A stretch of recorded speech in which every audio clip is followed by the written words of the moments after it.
मेरा नाम मानसी है। मैं 35 साल की हो चुकी हूँ। मेरी उम्र मेरे चेहरे पर साफ झलकने लगी थी। लेकिन मेरे जीवन की सबसे बड़ी परेशानी उम्र नहीं थी। मेरे जीवन की सबसे बड़ी परेशानी मेरा रंग था। मेरा रंग बहुत ही ज्यादा सांवला था। इतना सांवला कि लोग मुझे देखकर बिना कुछ कहे ही अपने मन में फैसला कर लेते थे कि मैं उनके घर की बहू बनने लायक नहीं हूँ। मैं इतनी ज्यादा काली थी कि मेरा रिश्ता कहीं भी नहीं हो पा रहा था। जो भी मुझे देखने के लिए आता, मुझे देखते ही रिजेक्ट कर देता। कई बार तो लोग चाय का गिलास तक हाथ में लेकर बैठे रहते, लेकिन उनकी नजरें मेरे चेहरे पर टिकते ही बदल जाती। कभी कोई कह देता लड़की ठीक है, लेकिन हम थोड़ा और सोचेंगे। कभी कोई बहाना बना देता हमारे घर में अभी कुछ दिक्कत चल रही है, और कभी कभी तो बिना कुछ कहे ही उठकर चले जाते, जैसे उन्हें मेरे घर में बैठना भी भारी लग रहा हो। शुरुआत में मैं इन बातों को दिल पर नहीं लेती थी। मैं खुद को समझाती थी कि कोई बात नहीं, रिश्ता तो भाग्य से होता है। लेकिन जब एक के बाद एक रिश्ते टूटते गए, जब हर बार मेरी माता पिता की आंखों में निराशा बढ़ती गई, जब मोहल्ले की औरतें मेरे पीछे फुसफुसाकर बातें करने लगी, तब मुझे एहसास हुआ कि ये सिर्फ एक रिश्ता टूटने की बात नहीं है, ये मेरी जिंदगी का सबसे बड़ा जख्म बनता जा रहा है। मेरे माता पिता भी मेरी इस परेशानी से बहुत परेशान हो गए थे। वे अंदर से टूटने लगे थे। मेरी माँ हर रोज पूजा करती, मन्नतें मांगती, व्रत रखती। पिताजी बाहर से मजबूत दिखने की कोशिश करते, लेकिन रात में जब उन्हें लगता कि कोई नहीं देख रहा, तब उनकी आंखें भी नम हो जाती। वे चाहते थे कि मेरे लिए कोई अच्छा सा कुंवारा लड़का मिले। वे चाहते थे कि मेरी शादी किसी ऐसे घर में हो जहां मैं सम्मान के साथ रह सकूं, जहां मुझे प्यार मिले, जहां मेरी जिंदगी भी सामान्य लड़कियों जैसी हो सके। लेकिन मेरा रंग रूप देखकर मेरे लिए जो रिश्ते आते, वे किसी सजा से कम नहीं होते। कभी 4-5 बच्चों के बाप का रिश्ता आता, जिनकी पत्नी मर चुकी होती या छोड़कर चली गई होती। कभी किसी तलाकशुदा आदमी का रिश्ता आता, जो अपनी पिछली जिंदगी का बोझ मेरे सर पर डालना चाहता। और कई बार तो ऐसे बूढ़े आदमी का रिश्ता आता जिसकी उम्र मेरे पिताजी के बराबर होती। ऐसे रिश्ते देखकर मेरे माता पिता कांप जाते। माँ रो पड़ती, क्या मेरी बेटी की जिंदगी बस यही रह गई है? पिताजी गुस्से में कह देते, हम अपनी बेटी को किसी मजबूरी में नहीं देंगे। मेरे माता पिता हमेशा यही कहते, बेटी हमारे लिए बोझ नहीं है, जब अच्छा रिश्ता मुनासिब होगा तभी हम अपनी बेटी की शादी करेंगे। ये बात सुनकर मुझे थोड़ी तसल्ली मिलती थी, लेकिन फिर समय के साथ एक और डर मेरे अंदर पनपने लगा। उम्र का डर, क्योंकि समाज में लड़की की उम्र एक हथियार की तरह इस्तेमाल की जाती है। जितनी उम्र बढ़ती जाती, उतने ताने बढ़ते जाते। इधर मेरी उम्र निकलती चली जा रही थी। मेरे चेहरे से मेरी उम्र साफ पता चलने लगी थी। और जैसे जैसे समय बीतता गया, रिश्ते और भी कम आने लगे। मोहल्ले के लोग मेरे माता पिता को समझाने लगे, अब जैसे भी हाल में हो, बेटी की शादी कर दो। उसकी शादी की उम्र निकलती जा रही है, आने वाले टाइम में आपको इस तरह के भी रिश्ते नहीं मिलेंगे। ये बातें मेरे माता पिता के दिल में कांटे की तरह चुभती थी। मैं खुद भी अंदर ही अंदर टूटने लगी थी। रात में अकेले कमरे में बैठकर रोती थी। मैं आईने के सामने खड़ी होकर अपने चेहरे को देखती, अपनी त्वचा को देखती और सोचती, क्या इंसान का दिल, उसकी अच्छाई, उसकी पढ़ाई, उसकी समझ कुछ भी मायने नहीं रखता? क्या सिर्फ रंग ही सब कुछ है? मैं किसी से कुछ कह नहीं पाती थी। मैं बस चुपचाप अपने हिस्से की तकलीफ सहती रही। एक दिन मेरे माता पिता ने आपस में फैसला कर लिया। मुझे नहीं बताया, लेकिन मुझे उनकी आंखों में एक अलग ही मजबूरी दिख रही थी।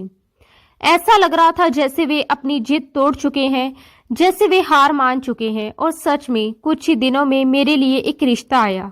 एक ऐसा रिश्ता जिसने मेरे घर में हलचल मचा दी। ये रिश्ता एक ऐसे इंसान का था जिसकी जवान 2 बेटियां और एक बेटा भी था। मतलब वह आदमी पहले से शादीशुदा था और उसके बच्चे भी बड़े हो चुके थे। ये बात सुनते ही मेरे मन में डर बैठ गया। मेरी माँ ने भी एक पल को कहा कि नहीं, ये रिश्ता ठीक नहीं है, लेकिन पिताजी ने उसे रोक दिया। उनकी आवाज में एक भारीपन था। और क्या करें, उम्र निकल रही है, रिश्ते आ नहीं रहे। मेरे पिताजी बहुत ही सीधे आदमी थे। एक आदमी ने उन्हें मेरे इस रिश्ते के बारे में बताया था। वे आदमी पिताजी को जानने वाला था। उसने बहुत मीठी मीठी बातें की। उसने कहा कि लड़का बहुत अच्छा है, पैसे वाला है, घर अच्छा है, बच्चों को संभालने वाली बहू चाहिए, आपकी बेटी को इज्जत देगा। उसने ये भी कहा कि लड़का देखने में इतना जवान लगता है कि कोई कह ही नहीं सकता कि उसके 3 बड़े बच्चे हैं। फिर उस आदमी ने लड़के की फोटो मेरे पिताजी को दिखाई। फोटो देखते ही पिताजी ने उस लड़के को पसंद कर लिया। सच कहूं तो फोटो में वह आदमी बहुत ही स्मार्ट लग रहा था। गोरा चिट्टा, चेहरे पर हल्की दाढ़ी, अच्छी ड्रेसिंग, आंखों में आत्मविश्वास। उसे देखकर कहीं से भी नहीं लगता था कि वह 3 जवान बच्चों का बाप है। पिताजी ने हमारी तरफ से तो रिश्ते के लिए हाँ कर दी। मुझे लगा शायद पिताजी ने पहली बार किसी रिश्ते को लेकर इतनी जल्दी फैसला किया है, लेकिन उस वक्त मेरे घर में कोई और रास्ता भी नहीं था। मेरा फोटो भी लड़के वालों के घर भेज दिया गया। जब लड़के वालों ने मेरा फोटो देखा तो उन्होंने भी मुझे पसंद कर लिया। ये बात सुनकर मैं हैरान रह गई, क्योंकि अब तक तो लोग मुझे देखते ही मना कर देते थे, फिर ये लोग कैसे मान गए। लेकिन फिर मैंने खुद को समझाया, शायद यही मेरी किस्मत है। इसी तरह बिना ज्यादा धूमधाम के सादगी से मेरी शादी हो गई। जैसे मेरे माता पिता जल्दी से जल्दी ये जिम्मेदारी अपने सर से उतार देना चाहते हों। शादी की तैयारियों में भी मेरे घर में खुशी कम और चिंता ज्यादा थी। लोग बधाई देने आते तो माँ मुस्कुराने की कोशिश करती, लेकिन उसकी आंखों के कोनों में आंसू चमकते रहते। शादी के दिन भी मेरी माँ बार बार मुझे सीने से लगाती रही, कभी मेरा माथा चूमती, कभी मेरी हथेलियां सहलाती। पिताजी बस चुपचाप बैठे रहे, लेकिन उनकी आंखें बहुत कुछ कह रही थी। शादी से 2 दिन पहले मैंने एक बात नोटिस की थी कि मेरे परिवार वाले बहुत ही ज्यादा परेशान लग रहे थे और मुझे देख देख कर बहुत रो रहे थे। उनका कहना था, अपने ससुराल जा रही हो तो हमेशा अपने घर को जोड़े रखना और पति के घर में हर हाल में गुजारा करना।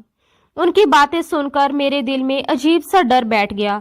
मुझे लगा जैसे वो मुझे किसी खतरे में भेज रहे हों, जैसे वे जानते हों कि आगे क्या होने वाला है, लेकिन फिर भी मजबूरी में मुझे भेज रहे हों। मैं अपने घर वालों की बात को अच्छी तरह समझ गई थी कि वे क्या कहना चाह रहे हैं। वे यही कह रहे थे कि अब चाहे कुछ भी हो, सहना पड़ेगा, निभाना पड़ेगा। फिर शादी हुई, मैं विदा होकर अपने ससुराल चली गई। विदाई के वक्त माँ का रोना ऐसा था जैसे उसकी जान निकल रही हो। पिताजी ने भी मुझे गले लगाया और बस इतना कहा, ख्याल रखना बेटी। मैं जब अपने ससुराल पहुंची तो मेरी हालत अजीब थी। नए घर की दहलीज पर कदम रखते हुए मैं डर भी रही थी और उम्मीद भी कर रही थी कि शायद मेरी जिंदगी अब बदल जाएगी। जब मैं अपने पति के घर में दाखिल हुई तो मैंने अपने पति के बच्चों को देखा। बच्चे सभी जवान थे। ये देखकर मेरे मन में एक अजीब सी घबराहट हुई, क्योंकि मैं उनके सामने खुद को बहुत छोटा और बेबस महसूस कर रही थी। दोनों लड़कियां बहुत खूबसूरत थी। उनकी त्वचा दूध जैसी गोरी, बाल लंबे और चमकदार, कपड़े बहुत स्टाइलिश थे। वे मुझे ऊपर से नीचे तक देखकर मुस्कुरा रही थी, लेकिन उस मुस्कान में अपनापन नहीं था। और लड़का बड़े अजीब टाइप का था। उसने अपने कान में कुंडल पहना हुआ था, जैसे गुंडे लड़के पहनते हैं। उसकी आंखें भी बहुत तेज थी, जैसे वह किसी को डराने के लिए देखता हो। उसकी चाल में भी एक अकड़ थी। वह मुझे घूर रहा था। उसके घूरने में कोई सामान नहीं था। मुझे लगा कि शायद आजकल ये फैशन चल रहा होगा, इसलिए मैंने खुद को समझाकर चुप करा लिया। मेरे पति की माँ भी उसके घर में मौजूद थी, यानी मेरी सास। लेकिन मेरी सास का चेहरा देखकर मुझे ठंड लग गई। उसकी आंखों में सख्ती थी। उसके चेहरे पर कोई खुशी नहीं थी। ऐसा लग रहा था जैसे वह मुझे बहू नहीं, नौकरानी समझ रही हो। फिर भी मैं चुप रही, क्योंकि मैं जानती थी कि अब ये घर मेरा घर है। अब यहाँ मुझे निभाना है। लेकिन एक अजीब बात ये थी कि जब मेरा रिश्ता पक्का हुआ तो सिर्फ आदमियों के बीच ये बात चली थी। जब मेरे पति की माँ है तो फिर वह मुझे देखने के लिए मेरे घर क्यों नहीं आई, और ना ही मेरी सास अपने बेटे की बहू को लेने के लिए उसके मायके गई। यह बात मेरे दिल में लगातार चुभ रही थी। मुझे लग रहा था कि कुछ तो गलत है, कुछ तो छुपाया गया है। मैं अपने पति के साथ मंदिर में सारी रस्में करने के बाद खुद ही मंदिर से सीधा अपने ससुराल के घर में आ गई थी। मेरी सास भी देखने में बहुत खतरनाक लग रही थी। ऐसा लग रहा था जैसे ये औरत बहुत ही चालाक, सख्त और बेरहम किस्म की है और आने वाले टाइम में ये मेरा जीना दुश्वार कर देगी। उसकी आंखों में एक अजीब सी कठोरता थी। चेहरा देखकर ही लगता था कि ये किसी को आसानी से खुश होने नहीं देती। उसकी मौजूदगी से ही मुझे घुटन होने लगी थी, जैसे घर में घुसते ही मेरी सांसें भारी हो गई हो। लेकिन उस वक्त मैं कुछ बोल भी नहीं सकती थी, क्योंकि मैं नई नई दुल्हन थी और अपने डर को भी मुस्कान के पीछे छुपाने की कोशिश कर रही थी। मुझे मेरे कमरे में भेज दिया गया। कमरे में आते ही मैं थोड़ी देर के लिए शांत हुई, मगर दिमाग में हजारों सवाल घूम रहे थे। थोड़ी देर बाद मेरा पति कमरे में आया। उसने मुझसे बहुत अच्छे तरीके से बात की। उसका व्यवहार बहुत नरम था, उसकी आवाज में अपनापन था और वह मुझे देखकर मुस्कुरा रहा था। सच कहूं तो मुझे अपना पति देखते ही पसंद आ गया था। वह दिखने में स्मार्ट था, गोरा चिट्टा था और सबसे बड़ी बात, उसके बात करने का तरीका सभ्य और प्यार भरा था। इसलिए मैंने बाकी लोगों की तरफ ध्यान नहीं दिया। मैंने यही सोच लिया कि अगर मेरा पति अच्छा है तो मुझे दूसरों से क्या मतलब। मैं बस अपने पति के साथ खुश रहूंगी, बाकी जो होगा देखा जाएगा। लेकिन मेरे मन में एक बात लगातार खटक रही थी। मैं इस बात से बहुत हैरान थी कि मेरे पति की उम्र लगभग 50 साल के आसपास होगी, लेकिन उसके सारे बच्चे जवान थे, जिनकी उम्र 25 से 30 साल के बीच लग रही थी। ये बात मुझे बिल्कुल समझ नहीं आ रही थी। इतना बड़ा गैप होना मुमकिन कैसे है? कहीं कुछ छुपाया तो नहीं गया? कहीं ये बच्चे किसी और के तो नहीं, या फिर मेरे पति की असली उम्र कुछ और है? मैं यहाँ आने के बाद बहुत कंफ्यूज हो रही थी। मेरा दिमाग चारों तरफ दौड़ रहा था और दिल में डर भी बढ़ता जा रहा था। थोड़ी देर बातचीत करने के बाद मेरा पति कमरे से चला गया। मैं अभी अपने ख्यालों में ही थी कि तभी कमरे के अंदर मेरी सास और मेरे पति की बेटी आ गई। मुझे ये देखकर बड़ी हैरानी हुई, क्योंकि मुझे लगा कि बेटियां शादीशुदा होंगी, लेकिन वे तो अभी कुंवारी थी। दोनों लड़कियां मुझे मम्मी कहकर पुकारने लगी। ये सुनकर मुझे बहुत अजीब सा लगा। मैं अंदर से घबरा गई, क्योंकि मेरे लिए ये रिश्ता बिल्कुल नया था। मैं उनकी माँ बनने जा रही थी, जबकि उम्र में मैं उनसे बहुत ज्यादा बड़ी भी नहीं लग रही थी। फिर मेरी सास ने सख्त आवाज में कहा कि चलो लड़कियों, तुम कमरे से बाहर निकलो, मुझे बहू से कुछ बात करनी है। अब मेरी सास मुझे और भी ज्यादा अजीब लगी। वह औरत दिखने में बड़ी अजीब सी थी, मोटी, भद्दी और लाल लाल होठों वाली। उसके होठों का रंग ऐसा लग रहा था जैसे उसे पान खाने का बहुत शौक हो। उसकी आंखें बड़ी तेज थी, जैसे किसी के मन की बात पढ़ लेती हूँ। वह मेरे पास आकर बैठ गई और बनावटी मिठास के साथ बोलने लगी, बेटी, इस घर में तुम्हें कभी किसी चीज की परेशानी नहीं होगी। तुम इन बच्चों को देख रही हो, इनको माँ का साया चाहिए था। इनकी माँ इन्हें बचपन में छोड़कर चली गई थी। तभी से मेरा बेटा बहुत परेशान रहने लगा था। हम लोगों ने इसे समझाया कि तुम दूसरी शादी कर लो।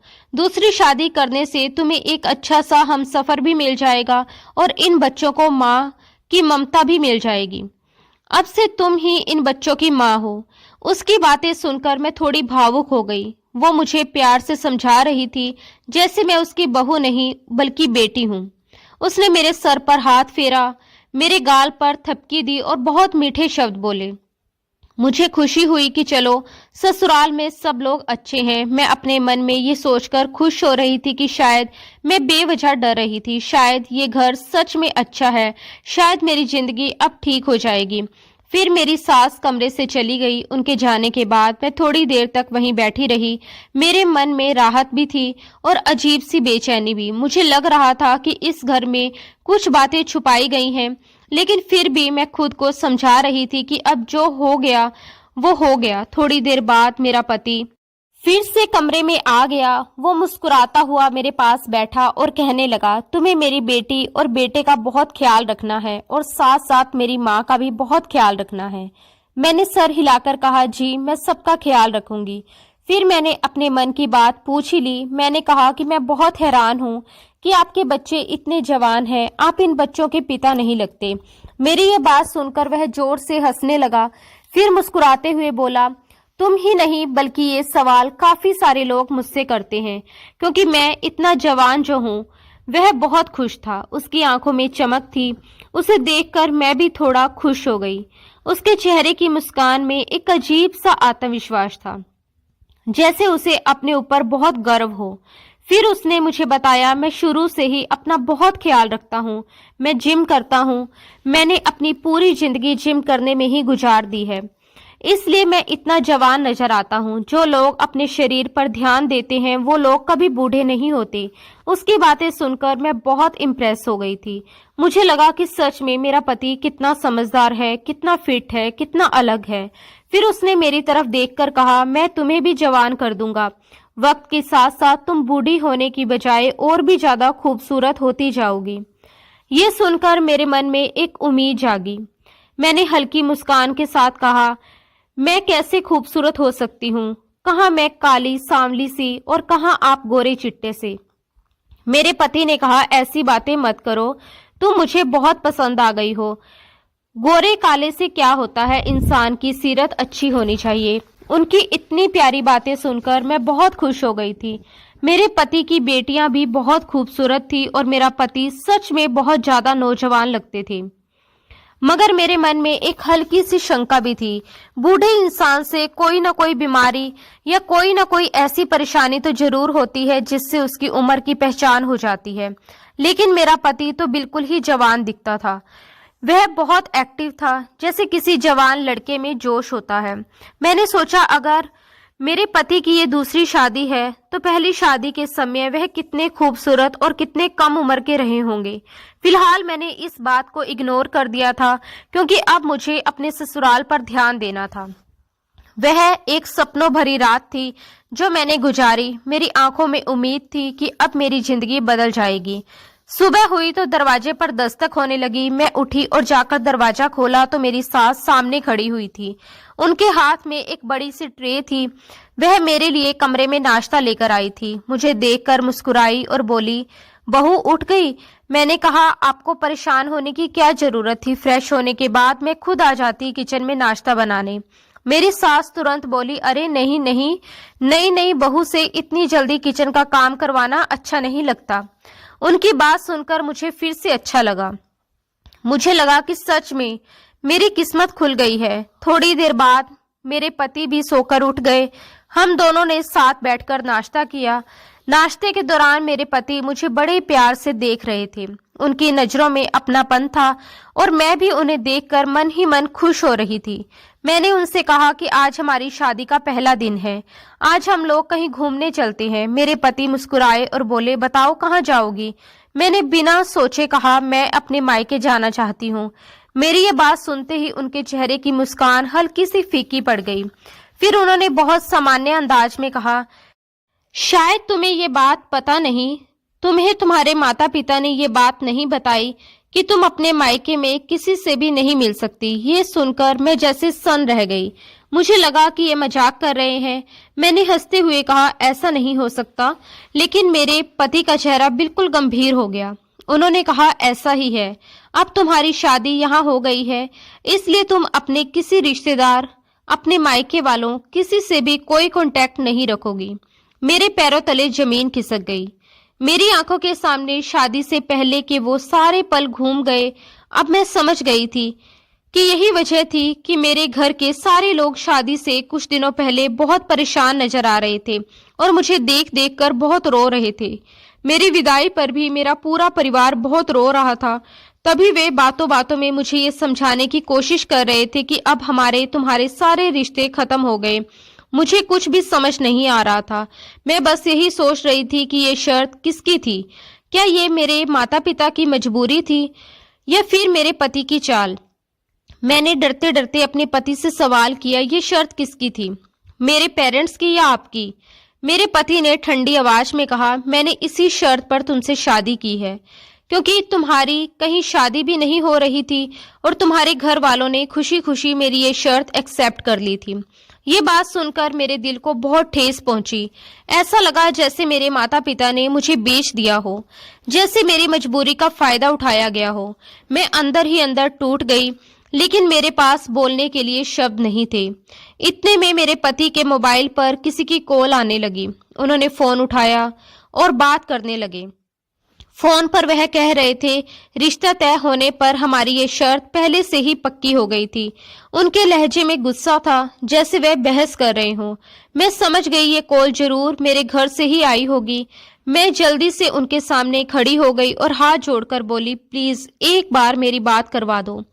लेकिन मेरे पति ने मेरी तरफ देखा और उसी समय कॉल पर कहा, आज के बाद मेरे मोबाइल पर किसी की कॉल नहीं आनी चाहिए। अगर फोन किया तो आपकी बेटी को तलाक देकर आपके घर वापस भेज दूंगा। ये कहते ही उन्होंने कॉल काट दी।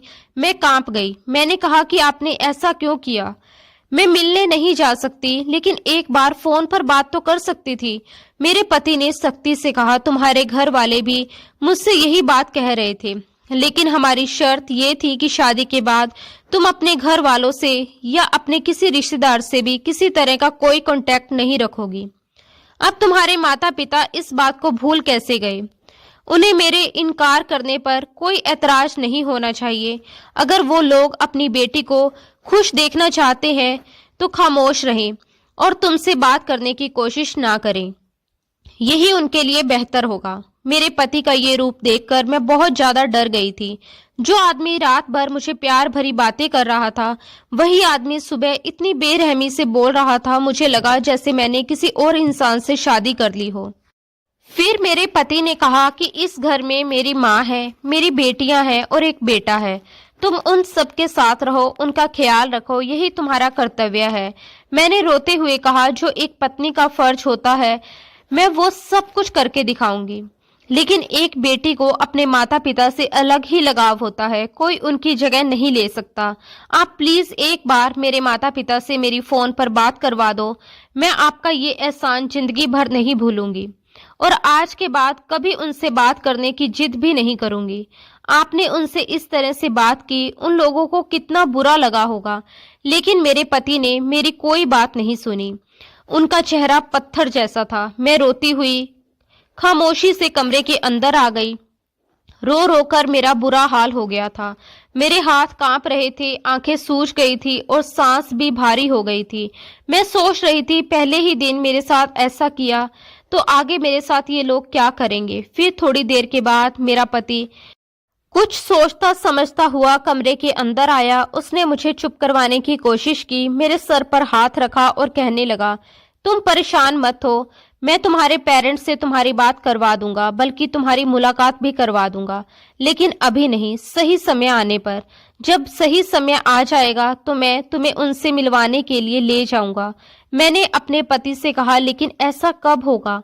तो उन्होंने बस यही कहा। मैंने कहा ना, जब सही समय होगा तो मैं तुम्हें खुद लेकर जाऊंगा, बस तुम मेरे परिवार के सदस्यों का ख्याल रखो। फिर उन्होंने आगे कहा, मुझे किसी काम से बाहर जाना है, बहुत जरूरी काम है। ये कहकर मेरे पति घर से चले गए। उनके जाते ही मेरी सास मेरे पास आकर बैठ गई। ऐसा लग रहा था जैसे वह मुझसे कुछ बातें करने के लिए ही मेरे पास बैठना चाह रही हो, लेकिन मैं अंदर से बहुत परेशान थी। मेरा मन बार बार मायके की तरफ भाग रहा था। फिर भी मैं चुप रही। मेरी सास ने मुझे बातों में बिजी कर लिया। वह मीठी मीठी बातें करने लगी, जैसे वह मुझे बहलाना चाहती हो, जैसे मुझे ये एहसास दिलाना चाहती हो कि मैं अब इस घर की बहू नहीं बल्कि इस घर की बेटी हूँ। कुछ देर के बाद मेरी सास ने मेरे पति की बड़ी बेटी से कहा कि जा, तुम्हारी मम्मी ने रो रो कर अपना बुरा हाल कर लिया है, उसके सर में दर्द हो गया होगा, उसके लिए एक कप चाय बना दे। मेरे पति की बड़ी बेटी, जिसका नाम रेखा था, किचन में चाय बनाने चली गई। उसके पीछे दूसरी बेटी भी चली गई। मैंने बहुत मना किया। मैंने कहा कि अभी मैंने नाश्ता किया है, अभी मेरा चाय पीने का मूड नहीं है। सच कहूं तो उस वक्त मेरा कुछ भी खाने पीने का मन नहीं कर रहा था। दिल इतना भारी था कि मुझे पानी भी कड़वा लग रहा था। लेकिन मेरी सास ने जबरदस्ती मेरे लिए चाय बनवा ली। थोड़ी देर बाद वे दोनों चाय लेकर आई। मेरी सास ने कप मेरे हाथ में देते हुए कहा, लो ये चाय पी लो। मैं बार बार मना कर रही थी क्योंकि मेरा मन बिल्कुल नहीं था, मगर फिर मैंने सोचा आज मेरा ससुराल में पहला दिन है। मैं नहीं चाहती कि मेरे ससुराल वाले पहले ही दिन मुझसे नाराज हो जाएं। इसलिए उनकी जिद रखने के लिए मैंने चाय का कप अपने हाथ में ले लिया। लेकिन जैसे ही मैंने चाय के कप से अपने होंठ लगाए, मुझे चाय के अंदर से कड़वी कड़वी सी बदबू आने लगी। ऐसी बदबू जैसे चाय खराब दूध से बनी हो। मेरा चेहरा अपने आप सुंगड़ गया। मैंने तुरंत कहा, इस चाय के अंदर से कैसी अजीब सी बदबू आ रही है। मेरी सास ने तुरंत बात संभालते हुए कहा, नहीं बेटी, हम तुम्हें खराब दूध की चाय कैसे पिला सकते हैं। हो सकता है कि फ्रिज में दूध किसी ने खुला छोड़ दिया हो और दूध के अंदर फ्रिज के किसी खाने पीने की चीज की बदबू बैठ गई हो। तभी मेरे पति की छोटी बेटी वहां आ गई। उसकी आंखों में अजीब सी चमक थी। वो मेरे सामने खड़ी होकर बोली, अगर आप हमसे प्यार करती होती तो आपको इस चाय से बदबू नहीं बल्कि खुशबू आने लगती। हमारे घर की चाय तो पूरे मोहल्ले में फेमस है। मोहल्ले का कोई भी हमारे घर आकर चाय पीता है तो बहुत तारीफ करता है, और आप कह रही हो कि चाय में बदबू आ रही है। मैं अंदर से कांप गई। उसका लहजा इतना अजीब था कि मुझे समझ ही नहीं आया कि मैं क्या जवाब दूं। मैं मजबूरन चाय पीने लगी। चाय पीने में तो ठीक थी, मगर उसमें से किसी दवाई जैसी बदबू आ रही थी। वो बदबू लगातार मेरे नाक में चुभ रही थी, और सबसे डरावनी बात ये थी कि वो सब लोग मुझे चाय पीते हुए गौर से देखने लगे, जैसे मैं चाय नहीं बल्कि कोई दवाई पी रही हूँ। उनकी नजरें मेरे चेहरे पर, मेरी आंखों पर, मेरे हाथों पर टिकी हुई थी, जैसे वे इंतजार कर रहे हो कि चाय का असर कब शुरू होगा। मैंने किसी तरह पूरा कप खत्म कर दिया। कप खत्म होते ही उन सब ने मेरी तरफ इस तरह देखा जैसे मेरे साथ अब कोई बड़ी प्रॉब्लम होने वाली हो। उनकी आंखों में एक अजीब सी संतुष्टि थी। फिर बिना कुछ बोले वे सब मेरे कमरे से चले गए। उनके जाते ही मेरा सर अचानक भारी भारी सा होने लगा। मेरी आंखों के सामने धुंध छाने लगी। मुझे लगा जैसे कमरे की दीवारें भी घूम रही हैं। मैं घबराकर रेखा को आवाज देने लगी, रेखा रेखा। मुझे पता था उसने मेरी आवाज सुन ली है, लेकिन मेरी आवाज सुनने के बाद भी वह मेरे करीब नहीं आई। ना कोई जवाब, ना कोई कदमों की आहट। अब मुझे ऐसा लगने लगा जैसे पूरा कमरा गोल गोल घूम रहा है। मेरा शरीर ढीला पड़ने लगा। मैं खुद को संभाल नहीं पा रही थी। मेरे हाथ पैर सुन्न होने लगे। मैं किसी तरह बेड तक पहुंची और वहीं लेट गई। लेटने के बाद मेरी आंखें अपने आप बंद होने लगी, और फिर धीरे धीरे सब कुछ अंधेरा हो गया। उसके बाद मुझे नहीं पता चला कि मेरे साथ क्या हुआ। मैं बस इतना जानती थी कि मेरी आंखें बंद हुई, और फिर जैसे मेरी दुनिया ही कहीं खो गई। फिर मेरी आंख तब खुली जब रात के करीब 9 बज रहे थे। मैंने जैसे ही आंखें खोली, सबसे पहले मुझे ये एहसास हुआ कि कमरे में बिल्कुल कोई हलचल नहीं। लाइट बंद थी। चारों तरफ एक अजीब सी खामोशी छाई हुई थी, जैसे पूरा घर किसी सुनसान जगह में बदल गया हो। मैं धीरे धीरे बेड से उठी। जैसे ही जमीन पर कदम रखा, अचानक मेरे शरीर में कमजोरी दौड़ गई। मुझे चक्कर आने लगे। पेट में तेज दर्द महसूस होने लगा। मैं घबराकर वहीं रुक गई। मुझे समझ नहीं आ रहा था कि यह सब मेरे साथ क्यों हो रहा है।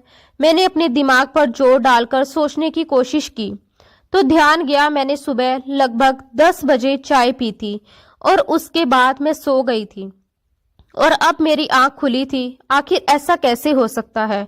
मैं इतनी देर तक कैसे सो सकती हूँ? इसका मतलब ये था मैंने आज अपने ससुराल का पहला दिन सोते सोते ही गुजार दिया। मैं धीरे धीरे अपने कमरे से बाहर निकली। पूरे घर की लाइट बंद थी। मैं टॉर्च की रोशनी में दीवार टटोलते हुए लाइट का बटन ढूंढने की कोशिश कर रही थी। उसी वक्त अचानक किसी ने मुझे पीछे से खींच लिया और दूसरे कमरे के अंदर धकेल दिया। मेरे रोंगटे खड़े हो गए। मुझे बहुत डर लगा। हालांकि जाहिर सी बात है, यह मेरे पति का घर था, मुझे डरना तो नहीं चाहिए था, मगर उस पल डर अपने आप मेरे अंदर घुस गया। मैंने चिल्लाने की कोशिश की, लेकिन जिस इंसान ने मुझे दबोचा हुआ था उसने मेरे मुंह पर हाथ रख दिया। मैं तड़प गई। मेरा दिल इतनी तेजी से धड़क रहा था कि मुझे लगा अभी बाहर निकलकर आ जाएगा। मैं काफी देर तक वहीं जकड़ी रही। मुझे कुछ भी समझ नहीं आ रहा था कि ये कौन है जो मुझे इस तरह से दबोचे हुए है। उसके हाथों के एहसास से ऐसा लग रहा था कि ये हाथ किसी मर्द के हैं। मैं पहचान सकती थी कि ये हाथ मेरे पति के नहीं थे। ये पकड़ अलग थी। मैंने पूरी ताकत लगाकर उस इंसान को जोर से धक्का मार दिया। वो थोड़ा पीछे हटा और मुझे मौका मिल गया। मैं उस कमरे से बाहर भागी। भागते भागते अपने कमरे में पहुंच गई। मेरे हाथ कांप रहे थे, सांस फूल रही थी, मैं पसीने में भीग चुकी थी। वो कौन था और मेरे साथ ऐसा क्यों कर रहा था, जिसने मुझे कमरे में दबोच लिया था? हे भगवान, ये इस घर में क्या हो रहा है? अब मुझे एहसास हुआ कि ये घर मेरी सोच से भी ज्यादा बड़ा था। ये किसी आम घर जैसा नहीं था, बल्कि एक हवेली की तरह बना हुआ था। मैं अभी नई नई आई थी और अपने कमरे के अलावा मैंने अपने ससुराल के घर को ठीक से देखा भी नहीं था। मैं रास्तों से भी ठीक से वाकिफ नहीं थी। मुझे अब इस घर से डर लगने लगा था। मैं अपने कमरे तक इसीलिए पहुंच पाई क्योंकि अब मुझे अपने कमरे की पहचान हो गई थी। मुझे किचन का रास्ता भी मालूम था। टॉयलेट बाथरूम मेरे कमरे में ही अटैच था। मैं बेड के किनारे बैठकर गहरी गहरी सांस लेने लगी, तभी अचानक कमरे के अंदर किसी के आने की आहट हुई। मेरे शरीर में बिजली सी दौड़ गई। जैसे ही मैंने पलट कर देखा, मेरे कमरे की लाइट फौरन जल गई। मैंने देखा मेरा पति सामने खड़ा था और मुस्कुरा रहा था। उसने मेरी तरफ देखकर कहा, क्या हुआ तुम्हें? तुम इतनी डरी हुई क्यों हो? मैंने कांपती आवाज में कहा, आप कहाँ गए थे? मैं बहुत डर गई। मेरे पति हंसने लगे और बोले, अरे भाई, क्यों डर गई थी? ये मेरा घर है, कोई भूत बंगला थोड़ी है जो तुम डर गई। फिर वह अंदर आते हुए बोले, मैं तो तुमसे कहकर गया था कि मुझे कुछ काम है, मैं थोड़ी देर में आ जाऊंगा, पर जब मैं आया तो तुम सो रही थी। उसके बाद मैं अपनी बेटी और माँ से बातें करने बैठ गया था। मैंने जल्दी से उनके हाथ पकड़ लिए। मैं जैसे रो पड़ने वाली थी। उन्होंने पूछा, तुम परेशान क्यों होती हो? मैंने हड़बड़ाकर कहा, मुझे किसी ने दबोच लिया था। उस कमरे में कौन था? मेरे पति ने बड़े आराम से कहा, अरे उस कमरे में मैं ही था। तुम्हें क्या लगा किसी और ने आकर तुम्हें दबोच लिया? मैं हैरान रह गई। वो आगे कहने लगे, भला मेरे घर में मेरे अलावा कौन आएगा? ये पूरा घर मेरा है। इस घर में मेरी बेटियां रहती हैं, मेरी माँ रहती है और मेरा बेटा रहता है। मेरा बेटा सारा दिन नौकरी पर रहता है, सिर्फ रात को ही सोने के लिए घर आता है, और वो भी 11 बजे से पहले कभी नहीं आता। अभी तो 10:30 बज रहे हैं। तो फिर मैं ही था जिसने तुम्हें दबोचा था। मैंने कहा, अगर आप ही थे तो आपने मुझे बताया क्यों नहीं? आपको पता है ना मैं कितना डर गई थी। मेरी आवाज में डर भी था और गुस्सा भी। ये सुनते ही मेरे पति जोर जोर से हंसने लगे। उनकी हंसी मुझे और भी अजीब लगी, जैसे उन्हें मेरे डर से कोई फर्क ही ना पड़ रहा हो। वह बोले, अरे मैं तो बस तुम्हें डरा रहा था। उन्होंने ये बात इतनी आसानी से कह दी जैसे ये कोई मामूली सी बात हो। मेरे पति ने इस तरह से बात की जैसे जिसने मुझे दबोच लिया था और जिसे मैंने धक्का दिया था वह कोई और नहीं बल्कि वही थे। उस पल मैं उलझन में थी, लेकिन फिर भी मैंने उनकी बात मान ली। आखिर वह मेरा पति था और ये उसका घर था। मैंने खुद को समझाया कि शायद मैं जरूरत से ज्यादा डर गई थी। हो सकता है कि मुझसे पहचानने में गलती हो गई हो, क्योंकि मैं अभी उनके साथ एक दिन भी नहीं रही थी। नई जगह, नया घर, अजीब सी खामोशी, इन सब के बीच दिमाग वैसे भी ठीक से काम नहीं कर रहा था। मेरे पति ने आते ही कहा, चलो तुम खाना खा लो। मैं तो खाना खा चुका हूँ। मैंने धीरे से कहा, मेरा कुछ खाने का मन नहीं है, लेकिन मेरे सर में दर्द सा हो रहा था और मुझे ऐसा लग रहा था जैसे शरीर में बहुत कमजोरी है। सच कहूं तो कमजोरी इतनी थी कि जैसे पैर जमीन पर टिक ही नहीं रहे थे। सिर भारी हो रहा था और आंखों के आगे हल्का हल्का धुंधलापन भी महसूस हो रहा था। मेरे पति बोले, चलो ठीक है, मैं तुम्हारे लिए चाय बनाकर लाता हूँ। चाय पीने से तुम्हारा सिर दर्द ठीक हो जाएगा। मैंने तुरंत मना कर दिया। मैंने कहा कि नहीं, मैं इतनी ज्यादा चाय नहीं पीती। मेरा चाय पीने का मन नहीं कर रहा। मेरे मन में अजीब सी घबराहट थी। मुझे याद आ रहा था कि सुबह मैंने चाय पी थी और उसके बाद कैसे मेरी आंख लग गई थी, जैसे किसी ने जबरदस्ती नींद मेरे ऊपर थोप दी हो। तभी मेरे पति बोले, चलो फिर मैं तुम्हारे लिए कॉफी बना देता हूँ, उससे तुम्हें कमजोरी भी महसूस नहीं होगी। मैंने फिर से इनकार कर दिया। मैंने साफ कहा, मैं कुछ नहीं पीना चाहती। मैं चाहती थी कि वह मेरी बात समझे, मेरे डर को समझे, मगर वह जैसे सुनना ही नहीं चाहते थे। अजीब बात यह थी कि मेरे पति ने मेरी बात मानने की बजाय और ज्यादा जिद पकड़ ली। वह मेरे लिए जबरदस्ती कॉफी बनाकर ले आए। मैंने कहा कि मैं कुछ नहीं खाना चाहती, ना ही कुछ पीना चाहती हूँ। ना जाने क्यों ससुराल में आने के बाद मुझे भूख प्यास कुछ भी नहीं लग रही। सच तो ये था कि भूख प्यास से ज्यादा मुझे अपने शरीर पर भरोसा नहीं रह गया था। मुझे लग रहा था कि कुछ गड़बड़ है और ये गड़बड़ मेरे सामने धीरे धीरे खुल रही थी। मेरे पति ने सख्त आवाज में कहा, मुझे तुम्हारी कोई बात नहीं सुननी। तुम अपनी सेहत का ख्याल रखो, इसलिए मैं तुम्हारे लिए कॉफी बनाकर लाया हूँ। तुम्हें मेरे हाथ की बनी हुई कॉफी पीनी ही पड़ेगी। उनकी आवाज में ऐसा दबाव था कि मेरे अंदर डर और बढ़ गया। मुझे अपने पति का ये रवैया बहुत अजीब लगा। ऐसा लग रहा था जैसे वह मेरे पति नहीं बल्कि कोई और ही है जो मुझे मजबूर कर रहा है। फिर भी मैं नई थी, मैं किसी झगड़े में नहीं पड़ना चाहती थी। मैंने कॉफी का कप हाथ में लिया और धीरे धीरे पी ली। लेकिन जैसे ही कॉफी खत्म हुई, मेरे अंदर एक अजीब सी सुस्ती उतरने लगी, आंखें भारी होने लगी, पलकों पर जैसे किसी ने पत्थर रख दिया हो। मैं उठकर कुछ बोलना चाहती थी, लेकिन जुबान साथ नहीं दे रही थी। मेरे हाथ पैर ढीले पड़ने लगे और फिर वैसा ही हुआ जैसा मेरे साथ आज सुबह हुआ था। मेरी आंख लग गई। जब मेरी आंख खुली तो मैं चौंक गई, क्योंकि ये कोई छोटी सी झपकी नहीं थी। मैं पूरे अगले दिन सोकर उठी। मुझे लगा जैसे समय मेरे हाथ से फिसल गया हो, जैसे मैं बेहोशी में चली गई थी। और उस वक्त मुझे साफ महसूस हुआ कि ये कोई नॉर्मल नींद नहीं है, ये किसी तरह की बेहोशी है। अब की बार जब मेरी आंख खुली तो सुबह के 10 बज रहे थे। मैं गुस्से से भर गई। मेरा मन किया कि मैं जोर से चीखूं। मेरा दिमाग भन्ना रहा था। मैं इतनी ज्यादा कैसे सो सकती हूँ? ये संभव ही नहीं था। इंसान इतना ज्यादा नहीं सो सकता, वो भी लगातार बिना बीच में उठे। मैं खामोश हो गई, लेकिन ये खामोशी डर की खामोशी थी। मुझे समझ आ गया था कि ये लोग मुझे कुछ न कुछ मिलाकर पिला रहे हैं, जिसकी वजह से मुझे इतनी ज्यादा नींद आ रही है और मेरे अंदर कमजोरी का एहसास बढ़ता चला जा रहा है। मेरी सांसें तेज हो गई। मैं अपने ही कमरे में बैठकर सोचती रही, आखिर ऐसा क्या है जो मेरे साथ हो रहा है। मैंने तय कर लिया कि अब मुझे किसी की दी हुई कोई चीज ना तो खानी है ना पीनी है। मैं खुद अपने हाथ से बना हुआ खाना खाऊंगी, चाहे कोई कुछ भी कहे। मैं किसी के हाथ का पानी तक नहीं लूंगी। अगले दिन सुबह जब मैं उठी तो मैंने खुद को संभाला। मैंने सारे घर के काम खुद कर लिए। मैं ये भी देखना चाहती थी कि घर में आखिर कौन कौन है और कौन क्या कर रहा है, मगर घर में हमेशा की तरह अजीब सी वीरानी और खामोशी छाई हुई थी। पूरा घर जैसे सोया हुआ था या फिर जानबूझकर चुप करवाया गया था। इस खामोशी में आखिर मैं किसी से क्या बात कर सकती थी? मेरी सास और बेटियां अपने कमरे से बाहर नहीं निकलती थी। वे जैसे मुझे देखना भी नहीं चाहती थी। मेरे पति और बेटा सुबह नौकरी के लिए निकलते तो रात को ही घर में घुसते थे, और रात में भी कोई अपनापन नहीं, बस औपचारिकता थी। इसी तरह मेरे दिन गुजर रहे थे। लेकिन इन सब में एक अजीब बात यह थी कि इतना ध्यान रखने के बावजूद भी मेरी नींद का आना कम नहीं हुआ।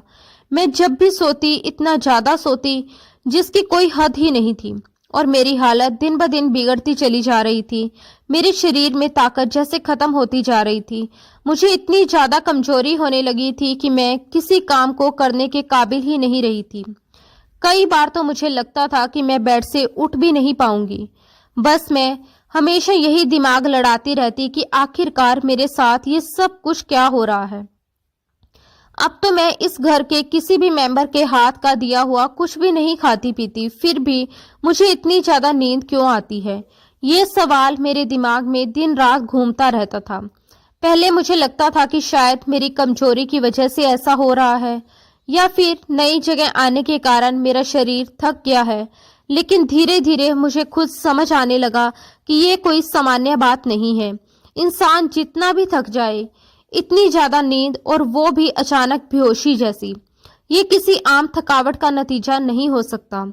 जब भी मैं सुबह उठती, मेरा सिर भारी होता, शरीर टूटता हुआ लगता, जैसे कोई मुझे अंदर से खोखला कर रहा हो। कई बार तो ऐसा महसूस होता कि मैं पूरी रात सोई ही नहीं, बल्कि किसी अंधेरे कुएं में गिरकर वापस बाहर आई हूँ। मेरा दिल घबराने लगता और मैं अपने आप से ही सवाल करती, आखिर मेरे साथ हो क्या रहा है? मैंने ये भी नोटिस किया कि इस घर में हर चीज अजीब है। यहाँ के लोगों का व्यवहार अजीब है। उनकी मुस्कान में मिठास कम और चालाकी ज्यादा है। उनकी बातों में अपनापन कम और मतलब ज्यादा छुपा है। मेरी सास बाहर से जितनी प्यार दिखाती थी, अंदर से उतनी ही डरावनी लगती थी। बेटियां भी ऊपर से मुझे मम्मी कहती, लेकिन उनकी आंखों में जो चमक होती थी वो किसी बेटी वाली नहीं लगती थी। और मेरे पति, वो कभी बेहद प्यार से बोलते तो कभी अचानक ऐसा गुस्सा दिखाते कि मेरी रूह कांप जाती। अब तो मैं अपने मन में ये तय कर चुकी थी कि इस घर में कुछ न कुछ गलत जरूर है, और सबसे बड़ी बात, ये गलत चीज मेरे साथ हो रही है। आज मैंने सोचा कि मैं मंगलवार का व्रत रख लेती हूँ। शायद भगवान मुझे कोई रास्ता दिखा दें, शायद मेरी किस्मत में कुछ राहत लिखी हो, या फिर कम से कम मेरे अंदर इतनी हिम्मत आ जाए कि मैं सच का सामना कर सकूं। लेकिन सच कहूं तो मेरी हालत व्रत रखने के काबिल ही नहीं थी। कमजोरी इतनी बढ़ चुकी थी कि मुझे लगता था मैं 2 कदम चलूं और गिर पड़ूं। फिर भी मैंने खुद को संभाला, अपने अंदर की ताकत जगाई और व्रत रख लिया। मैंने ना तो पानी पिया, ना ही घर का कुछ भी खाया। मैं चाहती थी कि आज मैं पूरी तरह होश में रहूं, आज कोई मुझे बेहोश ना कर सके। और हैरानी की बात यह हुई, आज मुझे बिल्कुल भी नींद नहीं आई। मेरी आंखें भारी नहीं हुई, मेरे सर में चक्कर नहीं आया, मेरे शरीर में वो बेवजह की सुस्ती नहीं आई जो रोज आती थी। ऐसा लग रहा था जैसे मेरे शरीर ने पहली बार चैन की सांस ली हो, जैसे मेरे अंदर कोई जंग चल रही थी और आज मैं उस जंग में थोड़ी देर के लिए जीत गई थी। इतना ही नहीं, आज किसी ने मुझे तंग भी नहीं किया। ना मेरी सास मेरे कमरे में आई, ना बेटियों ने मुझे आकर घेरा, ना किसी ने जबरदस्ती चाय कॉफी पकड़ा दी। घर में वही पुरानी खामोशी थी, वही अजीब सी वीरानी थी। लेकिन आज वह खामोशी डरावनी नहीं लग रही थी। आज वह खामोशी मुझे किसी तूफान से पहले की शांति जैसी लग रही थी। मुझे लगा कि आज कोई बड़ी बात होने वाली है। आज मैं अपने पति के आने का इंतजार कर रही थी, क्योंकि आज मैं जाग रही थी। वरना रोज तो ऐसा होता था कि मेरे पति कब आते, कब जाते, घर में क्या करते, मुझे कुछ पता ही नहीं चलता। कभी मैं पहले से सोई होती, कभी कुछ पीकर आंख लग जाती और कभी मैं इतना बेहोश होती कि उठने की हालत में ही नहीं होती। लेकिन आज मैं पूरी तरह होश में थी और आज मैं उनसे बात करना चाहती थी। मैंने व्रत खोलने की तैयारी की। मैंने सोचा कि अगर मैं उनसे प्यार से बात करूंगी तो शायद वो भी सच बता देंगे, या फिर कम से कम मुझे ये समझ आ जाएगा कि वो मुझसे क्या छुपा रहे हैं। मैंने अपने पति के आने से पहले अच्छे कपड़े पहन लिए, खुद को ठीक से तैयार किया, बालों को सलीके से बांधा, चेहरे पर थोड़ा पानी लगाया ताकि थकावट कम लगे। मैं चाहती थी कि आज मैं कमजोर नहीं, मजबूत लगूं। आज मैं उनके सामने रोती हुई बेचारी नहीं, बल्कि समझदार औरत बनकर खड़ी रहूं। मैं दरवाजे के पास खड़ी होकर उनका इंतजार करने लगी। लेकिन तभी मुझे अचानक किसी काम की याद आ गई और मैं वापस अपने कमरे में चली गई। बस कुछ ही पल की बात थी और उसी दौरान मेरे पति घर में दाखिल हो गए और जैसे ही वे अंदर आए, जो कुछ हुआ उसने मेरे दिल की धड़कन रोक दी।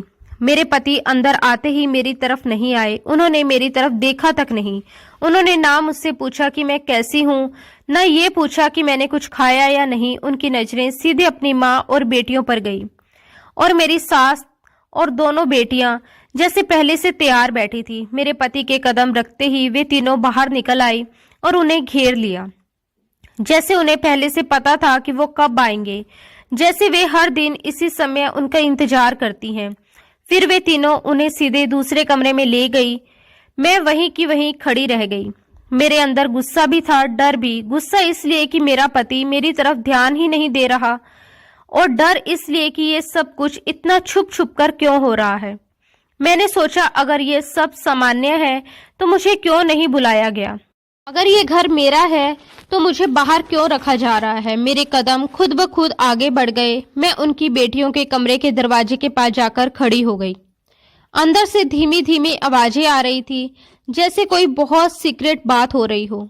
मैंने पहले खुद को रोका। मैंने सोचा नहीं, मुझे झगड़ा नहीं करना चाहिए, लेकिन फिर मेरे अंदर की बेचैनी ने मुझे मजबूर कर दिया। मैंने दरवाजा जोर जोर से बजाना शुरू कर दिया। पहली बार, दूसरी बार, तीसरी बार मैं लगातार दरवाजा पीट रही थी, लेकिन दरवाजा नहीं खुला। कुछ देर तक जब मैं इसी तरह दरवाजा बजाती रही तो अचानक दरवाजा खुला और मेरा पति गुस्से से बाहर निकल आया। उनकी आंखों में गुस्सा साफ नजर आ रहा था। उनके चेहरे की नसें तनी हुई थी और उनके बोलने का अंदाज ऐसा था जैसे मैं उनकी पत्नी नहीं, कोई नौकरानी हूं जो नियम तोड़ रही है। उन्होंने मुझे देखते हुए कहा, पागल हो गई हो क्या? इतनी जोर जोर से दरवाजा क्यों बजा रही हो? मैंने हिम्मत करके कहा, आप अंदर आए हैं। मुझसे एक शब्द नहीं बोले। आप मुझसे बात करने की बजाय यहाँ बंद हो गए। आखिर क्यों? लेकिन उन्होंने मेरी बात सुनने की बजाय उल्टा मुझे ही डांट दिया। मैंने तुम्हें मना किया था ना कि तुम अपने कमरे से ज्यादा बाहर मत निकला करो। तुम यहाँ पर क्या कर रही हो? उनकी ये बात सुनकर मेरा खून खोल गया। मैंने कहा कि ये घर मेरा भी तो है। मैं इस घर के कमरे के अंदर ही क्यों रहूं? मैं आपकी पत्नी हूं, कोई कैदी नहीं। मगर मेरे पति का चेहरा और सख्त हो गया। उन्होंने कहा, बकवास बंद करो और अपने कमरे में जाओ। मैंने कहा कि मुझे भी आप लोगों के साथ कमरे में बैठकर बातें करनी है। मैं कब तक अकेली बैठी रहूं? उन्होंने ठंडी और सख्त आवाज में कहा, ये कमरा मेरी बेटियों का है और इस टाइम मैं अपनी माँ और बेटियों के साथ बातें करता हूँ। फिर उन्होंने मुझे धक्का मारते हुए कहा कि जाओ अपने कमरे में, जब तुमसे बात करने का टाइम आएगा तो मैं तुम्हारे कमरे में आ जाऊंगा। मुझे बड़ी हैरानी हुई। क्या किसी पति का अपनी माँ और बेटियों से बात करने के लिए सिर्फ रात का ही टाइम मिलता है? और क्या पत्नी को उस कमरे में जाने का हक नहीं? मैं कुछ बोल पाती उससे पहले ही उन्होंने मेरे मुंह पर दरवाजा बंद कर दिया। मैं बाहर ही खड़ी रह गई। अंदर से धीरे धीरे बोलने की आवाज आने लगी, फुसफुसाहट, जैसे कोई राज की बात हो रही हो। मेरे दिल की धड़कन तेज हो गई। मैंने दरवाजे पर कान लगा दिया। अंदर मेरे पति कुछ कह रहे थे मगर मुझे साफ शब्द समझ नहीं आ रहे थे। कभी आवाज धीमी हो जाती, कभी कोई दूसरा बोलता, फिर अचानक सब शांत हो जाता। मुझे लग रहा था जैसे मेरे साथ कोई खेल खेला जा रहा हो। और तभी मेरे दिमाग में एक और बात आई, अगर दरवाजा नहीं खुल रहा तो शायद खिड़की से देखा जा सकता है। मैंने धीरे से खिड़की खोलने की कोशिश की। खिड़की पुरानी थी। हल्की सी हिलाई तो वह थोड़ा सा खुल गई और जैसे ही खिड़की खुली मुझे अंदर का नजारा साफ दिखने लगा। मैंने अंदर देखा तो मेरी सांसें अटक गई। अंदर लगभग 6 लोग मौजूद थे। 2 मेरे पति की बेटियां थी, एक मोटी औरत थी जिसे मैं दूर से ही पहचान सकती थी, वो मेरी सास थी। एक मेरा पति था और एक मेरे पति का बेटा भी मौजूद था। लेकिन हमारे घर में तो सिर्फ 5 मेंबर हैं। ये छठा इंसान कौन था? मैं इस इंसान को पहचानने की कोशिश कर रही थी लेकिन मेरी कुछ भी समझ में नहीं आ रहा था। उसका चेहरा साफ नजर नहीं आ रहा था मगर उसकी मौजूदगी ही मुझे डराने के लिए काफी थी। मुझे लगा जैसे मैं किसी ऐसी सच्चाई के करीब पहुंच गई हूं जिसे जानने के बाद मेरी जिंदगी पहले जैसी नहीं रहेगी। मेरे हाथ कांपने लगे, आंखें फटी की फटी रह गई और दिल इतनी जोर से धड़कने लगा कि मुझे लगा अभी बाहर ही गिर जाएगा। मैं हैरान हो गई कि आखिरकार ये घर में क्या चल रहा है। मैंने देखा कि मेरे पति को वह लड़का नोटों की गड्डी दे रहा था।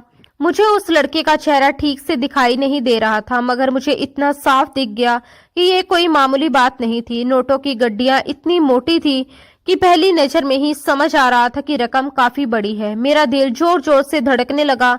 मैं उसी खिड़की के पास जमी रह गई, जैसे मेरी सांसें भी थम गई हों।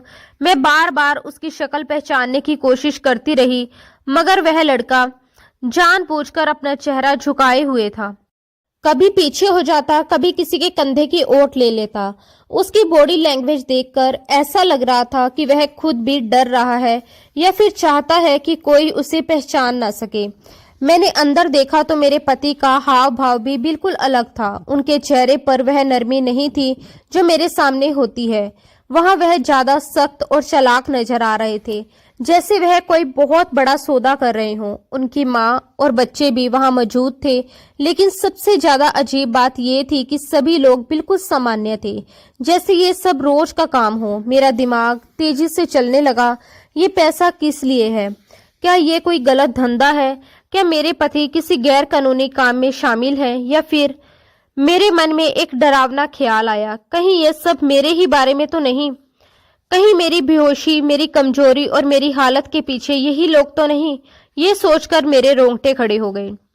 मैं घबरा गई और तुरंत वहां से हट गई। मैं नहीं चाहती थी कि किसी को पता चले कि मैं देख रही हूँ, इसलिए मैं बिना आवाज किए चुपचाप अपने कमरे में आ गई। मैं खामोशी से अपने कमरे में आ गई थी और सोचने लग गई थी कि आखिर इस घर में क्या हो रहा है। मेरे हाथ ठंडे पड़ चुके थे। मैं बार बार उस दृश्य को याद कर रही थी, नोटों की गड्डियां, अजनबी लड़का, मेरे पति का बदलता चेहरा और बाकी सबका चुप रहना। जितना मैं सोचती उतना ही डर बढ़ता जाता। थोड़ी देर बाद मेरे पति कमरे में आए। उनके चेहरे पर अब एक बनावटी सी मुस्कान थी, जैसे कुछ हुआ ही ना हो। वो मुझसे प्यार से बात करने की कोशिश करने लगे, जैसे मुझे बहलाना चाहते हों। लेकिन मेरी नजर उनके हाथ पर गई। उनके हाथ में वही कॉफी का कप था। मेरे अंदर एक अजीब सी सिरहन दौड़ गई। वह बोले, ये लो कॉफी पी लो, तुम्हारा मूड ठीक हो जाएगा। मैंने साफ मना कर दिया, मुझे नहीं पीनी। लेकिन उन्होंने मेरा हाथ पकड़ लिया और मीठी आवाज में कहने लगी, मुझे माफ कर दो, आज मैं काम के स्ट्रेस में था, इसलिए तुम पर गुस्सा निकल गया। उनके शब्दों में मिठास थी, मगर मुझे उनकी आंखों में कुछ और ही नजर आ रहा था, जैसे वह किसी भी हालत में मुझे वो कॉफी पिलाकर ही रहेंगे। मैंने फिर भी खुद को संभाले रखा और चुप रही। मैं उन्हें ये नहीं बताना चाहती थी कि मैंने कमरे के अंदर का सारा दृश्य देख लिया है। मैं चाहती थी कि वह खुद को सुरक्षित समझे ताकि मैं धीरे धीरे सच्चाई तक पहुंच सकूं। लेकिन जब उन्होंने जबरदस्ती शुरू की तो मेरे अंदर का गुस्सा फूट पड़ा। मैंने तीखे लहजे में कहा, आखिर इस कॉफी और चाय का क्या मैटर है? मैं सब कुछ अपनी मर्जी से खाती पीती हूँ, फिर इस घर में मुझे जबरदस्ती ये सब क्यों पिलाया जाता है? कहीं ऐसा तो नहीं कि इसमें कुछ मिलाया गया है ताकि आप मुझे बेहोश कर सकें? मेरे पति एक पल को घबरा गए, लेकिन फिर तुरंत खुद को संभाल लिया। उन्होंने झट से कहा, तुम पागल हो गई हो, मुझे तुम्हारी फिक्र है, इसलिए मैं कॉफी लाया हूँ।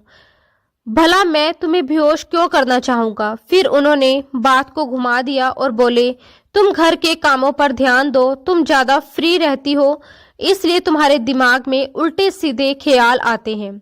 कल से घर के सारे काम तुम करोगी, नौकरानी की जरूरत नहीं, तुम ही सब संभालोगी। उनके शब्दों में आदेश था और मेरे लिए एक साफ संदेश भी। ज्यादा सवाल मत करो। लेकिन अगले ही पल उन्होंने अपना लहजा बदल दिया। बोले, तुम मुझे मजबूर करती हो ऐसी बातें करने पर। मैं तुमसे बहुत प्यार करता हूँ। मुझे पता है आज तुमने व्रत रखा है, इसलिए मैं तुम्हारे लिए कॉफी बनाकर लाया था। मैं कमजोर पड़ गई। उनका प्यार दिखाने वाला अंदाज मुझे फिर से भ्रमित करने लगा। मेरा दिल नरम हो गया और मैंने उनके हाथ से कप ले लिया। यही मेरी सबसे बड़ी गलती थी। जैसे ही मैंने कॉफी पी, मेरे शरीर में अजीब सी सुस्ती फैलने लगी, आंखें भारी होने लगी, मेरे हाथ पैर ढीले पड़ने लगे। मैं कुछ समझ पाती उससे पहले ही मेरे सर में चक्कर आने लगे और मैं फिर से बेहोश हो गई। उसके बाद मेरे साथ वही हुआ जो हमेशा होता आया था। सुबह मेरी आंख अगले दिन 9 बजे खुली। पेट में दर्द था, सिर भारी था और शरीर में कमजोरी थी। मैं अंदर ही अंदर टूट चुकी थी। अब मुझे पूरा यकीन हो चला था कि ये सब सिर्फ शक नहीं है, इस घर में सच में कुछ बहुत बड़ा गलत चल रहा है। मैं कमरे से बाहर निकली तो देखा मेरा पति काम पर जा चुके थे। मेरी सास बैठी थी और उसने तुरंत घर के कामों का आदेश दे दिया। बहू, अब तुम्हारी शादी को काफी दिन हो गए, अब घर की सारी जिम्मेदारी तुम्हें उठानी होगी। मैंने चुपचाप काम करना शुरू कर दिया, लेकिन मुझे ये बात बहुत खल रही थी। मेरे पति की दोनों बेटियां जवान होते हुए भी कोई काम नहीं करती, वे बस सजती संवरती रहती। मेरी सास भी एक तरफ बैठकर पान खाती रहती थी और हर वक्त मेरी निगरानी करती थी। मुझे शुरू से ही वह औरत अजीब लगती थी। कहीं से भी वह मेरे पति की माँ जैसी नहीं लगती थी। एक दिन मैं कपड़े धो रही थी तो मैंने देखा कि मेरे पति का बेटा मुझे अजीब नजरों से घूर रहा था। उसकी नजरें मेरी तरफ ऐसी थी जैसे वह मुझे कपड़ों के आर पार देख रहा हो। मैं डर गई और तुरंत साड़ी से खुद को ढक लिया। उस दिन उसकी छुट्टी थी, इसलिए वह घर में ही मौजूद था। मैं किचन में खाना बना रही थी कि मुझे लगा किसी ने पीछे से मेरी कमर को छुआ। मैं घबराकर पलटी तो सामने वही लड़का खड़ा था।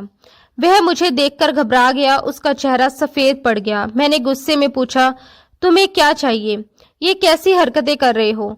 वह जल्दी से बोला, मम्मी, मैं तो कुछ भी नहीं कर रहा, मुझे बस पानी चाहिए था। और ये कहकर वह बाहर चला गया। मेरा शरीर कांप रहा था। मुझे समझ नहीं आ रहा था कि मैं किस नरक में आ गई हूँ। ये घर नहीं, किसी साजिश का अड्डा लग रहा था। मेरे पति की बेटियां भी अजीब अजीब कपड़े पहनती थी। ऐसा लगता था जैसे वे किसी फिल्म की हीरोइनें हों। इन कपड़ों से उनके शरीर के काफी हिस्से चमकते थे। एक दिन दरवाजे पर दूध वाला आया। मैं दूध लेने बाहर चली गई। जैसे ही मैं दरवाजे पर पहुंची, मैंने देखा कि गली में कई औरतें खड़ी थी जो मुझे देखकर आपस में फुसफुसा रही थी और बार बार मेरी तरफ अजीब नजरों से देख रही थी, मानो वे मुझे पहले से जानती हों। दूध वाला तो दूध देकर चला गया, लेकिन वे औरतें अब भी वहीं खड़ी रही और धीरे धीरे मेरे करीब आने लगी। उनमें से एक औरत ने मुझे ऊपर से नीचे तक देखते हुए कहा कि उन्होंने मुझे इस घर में पहले कभी नहीं देखा और पूछा कि क्या मैं यहाँ पर नई आई हूँ। मैंने हैरानी से जवाब दिया कि मैं इस घर की बहू हूँ। ये सुनकर वे औरतें एक दूसरे की तरफ देखने लगी और उनमें से एक हंसते हुए बोली कि इस घर में तो पहले भी ना जाने कितनी बहुएं आ चुकी हैं। उसकी बात सुनकर मेरे मन में अजीब सा डर बैठ गया और मैं उससे कुछ पूछने ही वाली थी कि अचानक पीछे से किसी ने मेरा हाथ पकड़ लिया और मुझे जोर से अंदर की तरफ खींच लिया। मैंने पलटकर देखा तो मेरी सास गुस्से में भरी हुई थी। दूध का बर्तन हाथ से गिरते गिरते बचा, लेकिन थोड़ा दूध फर्श पर गिर गया। मेरी सास ने झट से दरवाजा बंद किया, कुंडी लगा दी और मुझे घूरते हुए डांटने लगी।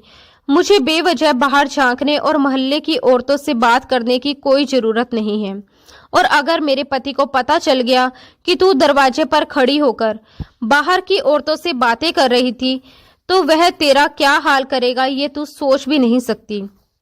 मैंने डरते हुए सफाई दी कि दूध वाला बहुत देर से घंटी बजा रहा था, इसलिए मैं दूध लेने गई हूँ। लेकिन मेरी सास ने मेरी एक भी बात नहीं सुनी और उस दिन घर में बहुत बड़ा हंगामा खड़ा कर दिया। उस घटना के बाद मेरे मन में इस घर और यहाँ रहने वाले लोगों को लेकर शक गहराने लगा, क्योंकि मुझे लगने लगा था कि मोहल्ले की वे औरतें मुझे इस घर का कोई भयानक और खतरनाक सच बताना चाहती थी, ऐसा सच जो मेरी जिंदगी बदल सकता था। मैंने ठान लिया कि किसी भी तरह उनसे बात करूंगी, इसलिए मौका देखकर बहाने से मैं छत पर चली गई। उस समय घर के सभी लोग सो रहे थे। छत पर पहुंचकर मैंने सामने वाले घर की छत पर पत्थर फेंकना शुरू कर दिया ताकि कोई बाहर आए और मैं उससे बात कर सकूं। कुछ देर के बाद एक औरत खिड़की से झांकने लगी। मैंने धीरे से उससे आवाज दी और इशारों में छत पर आने को कहा। थोड़ी देर में वह अपनी छत पर आ गई। हमारे घर आमने सामने थे, इसलिए हम आराम से बात कर सकते थे। मैंने उससे कहा कि वो लोग गली में मेरे बारे में कुछ बातें कर रही थी और मैं इस घर के बारे में पूरी सच्चाई जानना चाहती हूँ, क्योंकि यहाँ रहते हुए मैं अंदर ही अंदर डर और बेचैनी महसूस कर रही हूँ। उस औरत ने पहले शर्त रखी कि उसका नाम किसी को नहीं पता चलना चाहिए। फिर उसने जो बताया वह सुनकर मेरी रूह कांप उठी। उसने कहा कि जिस घर में मैं रह रही हूँ वह कोई साधारण घर नहीं बल्कि एक कोठा है, और जिसे मैं अपना पति समझती हूँ वह असल में मेरा पति नहीं बल्कि लड़कियों को बहला फुसलाकर यहाँ जबरदस्ती यहाँ लाने वाला एक दलाल है। उसने बताया कि घर में रहने वाली औरत एक बाई है। वहां रहने वाली 2 जवान लड़कियां नई नई लड़कियों को फंसाने का काम करती हैं, और घर में रहने वाला लड़का उसी बाई का बेटा है जो लड़कियों पर नजर रखता है ताकि वे भाग ना सकें। उसने कहा कि हर महीने यहाँ एक नई लड़की लाई जाती है। कई बार मोहल्ले वालों ने इनके खिलाफ शिकायत भी की है, लेकिन ये लोग पुलिस को पैसे देकर हर बार बच निकलते हैं। जब मैंने कांपती आवाज में पूछा यहाँ लाई गई लड़कियों के साथ क्या किया जाता है, तो उस औरत ने कहा कि यहाँ आने वाली लड़कियों को बेहोश कर दिया जाता है और उनकी इज्जत को बेचा जाता है। ये सुनकर मेरे पैरों तले जमीन खिसक गई और मुझे एहसास हुआ कि मैं एक बेहद खतरनाक जाल में फंस चुकी हूँ। मेरे तो पसीने छूटने लगे थे। आखिर ये औरत ये सब क्या कह रही थी?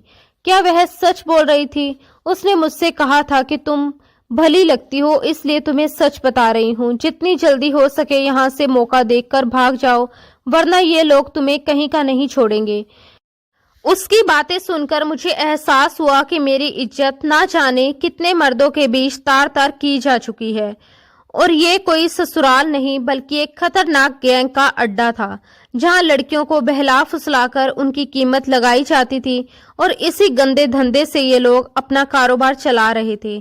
कुछ देर बात करने के बाद वह औरत अपने घर चली गई और मैं वहीं खड़ी रह गई, ये सोचते हुए कि अब मुझे क्या करना चाहिए। आखिरकार मैंने ठान लिया कि अब मैं यह सब और सहन नहीं कर सकती। मैं चुपचाप अपने कमरे में गई और मौका देखकर अपने तथाकथित पति का फोन उठा लिया। फिर डरते हुए पुलिस को कॉल की और अपनी पूरी कहानी उन्हें बता दी। मुझे पूरा यकीन था कि जिस तरह से इतने दिनों से मेरे साथ ये सब हो रहा था, उसी तरह अगले दिन भी ये लोग मेरे साथ वही सब दोहराने वाले थे। मैं इन लोगों को रंगे हाथों पकड़वाना चाहती थी, क्योंकि अब मेरे लिए चुप रहना और सहते रहना नामुमकिन हो चुका था। इतने दिनों से जो दर्द, डर और अपमान और घुटन मैं सह रही थी, वह मेरे अंदर आग बनकर जल रही थी। मैं जानती थी कि अगर मैंने अब भी कुछ नहीं किया तो शायद मेरी पूरी जिंदगी इसी नरक में खत्म हो जाएगी। इसलिए मैंने अपनी बेबसी को हिम्मत में बदलने का फैसला किया और तय किया कि चाहे कुछ भी हो, मैं इन लोगों की सच्चाई दुनिया के सामने लाकर रहूंगी। अगले दिन जब मेरे तथाकथित पति ने हमेशा की तरह मेरे सामने कॉफी का कप रखा, तो मैंने अंदर ही अंदर कांपते हुए खुद को सामान्य दिखाने की पूरी कोशिश की। मैंने उसके हाथ से कॉफी प्यार से ले ली, मुस्कुराने का नाटक किया और ऐसा दिखाया जैसे मैं अब भी उसकी मासूम और आज्ञाकारी पत्नी हूँ, जबकि हकीकत में मेरा दिल डर और नफरत से फटा जा रहा था। जैसे ही उसका ध्यान दूसरी तरफ गया, मैंने चुपचाप वह कॉफी पीछे फेंक दी ताकि किसी को शक ना हो कि मैं उनकी चाल समझ चुकी हूँ, और मैं सोने का नाटक करने लगी ताकि वे अपने असली इरादे उजागर कर सके और पुलिस उन्हें रंगे हाथों पकड़ सके।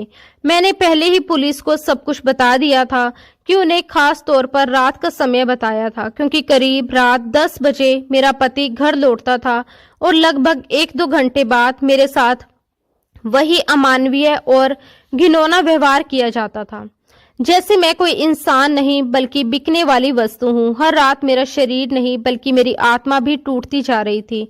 उस दिन भी उसने किसी दूसरे आदमी से मेरी कीमत तय कर ली थी, और ये सोचकर ही मेरे रोंगटे खड़े हो गए कि मेरी इज्जत को पैसों से तोला जा रहा है।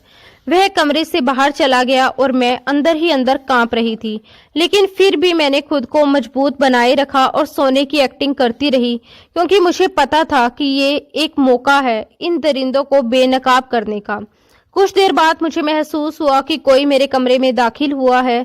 उसके कदमों की आहट से ही मेरा दिल बैठने लगा, सांसें भारी होने लगी और पूरे शरीर में डर की लहर दौड़ गई। मैंने आंखें बंद रखी, खुद को शांत दिखाने की कोशिश की और सोने का नाटक जारी रखा, जबकि अंदर ही अंदर मैं दुआ कर रही थी कि पुलिस समय पर पहुंच जाए। मुझे एहसास हुआ कि वह आदमी मेरे पास आकर बैठा है। उसके इरादे साफ महसूस हो रहे थे। मेरे पूरे वजूद में डर समा गया था। तभी अचानक बाहर से सायरनों की आवाज गूंजी और पूरे घर में अफरा तफरी मच गई। पुलिस ने घर पर जोरदार रेड डाल दी और कुछ ही पलों में पूरा गिरोह पकड़ लिया गया। घर के हर कोने से उन लोगों को बाहर निकाला गया जो लड़कियों की जिंदगी बर्बाद करने का गंदा धंधा चला रहे थे। जो आदमी पैसे देकर मेरी इज्जत से खेलने आया था, वह डर के मारे कांपने लगा और पुलिस के सामने उसने पूरी सच्चाई उगल दी कि आज की रात के लिए उसने इन लोगों को मेरी कीमत दी थी। उसकी गवाही और मेरी शिकायत के आधार पर पुलिस के पास इन अपराधियों के खिलाफ पुख्ता सबूत जमा हो चुके थे। मोहल्ले के कई लोगों ने भी हिम्मत दिखाकर आगे आकर गवाही दी और बताया कि वे लंबे समय से इस गैंग की काली सच्चाई जानते थे, लेकिन डर और धमकियों की वजह से चुप थे। अब सच्चाई सबके सामने थी और इन दरिंदों का असली चेहरा उजागर हो चुका था। पुलिस ने उन सभी को गिरफ्तार कर लिया और पहली बार मुझे उस घर से बाहर निकलते समय आजादी की असली हवा महसूस हुई। इसके बाद मैं अपने माता पिता के घर आ गई।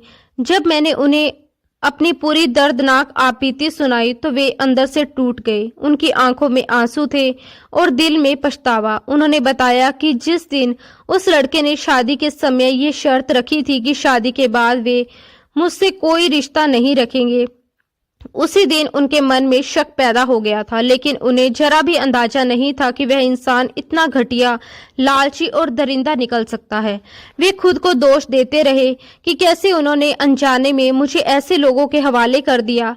फिलहाल वे सभी लोग जेल में बंद हैं और मैं अपने माता पिता के साथ सुरक्षित और सुकून भरी जिंदगी जी रही हूँ।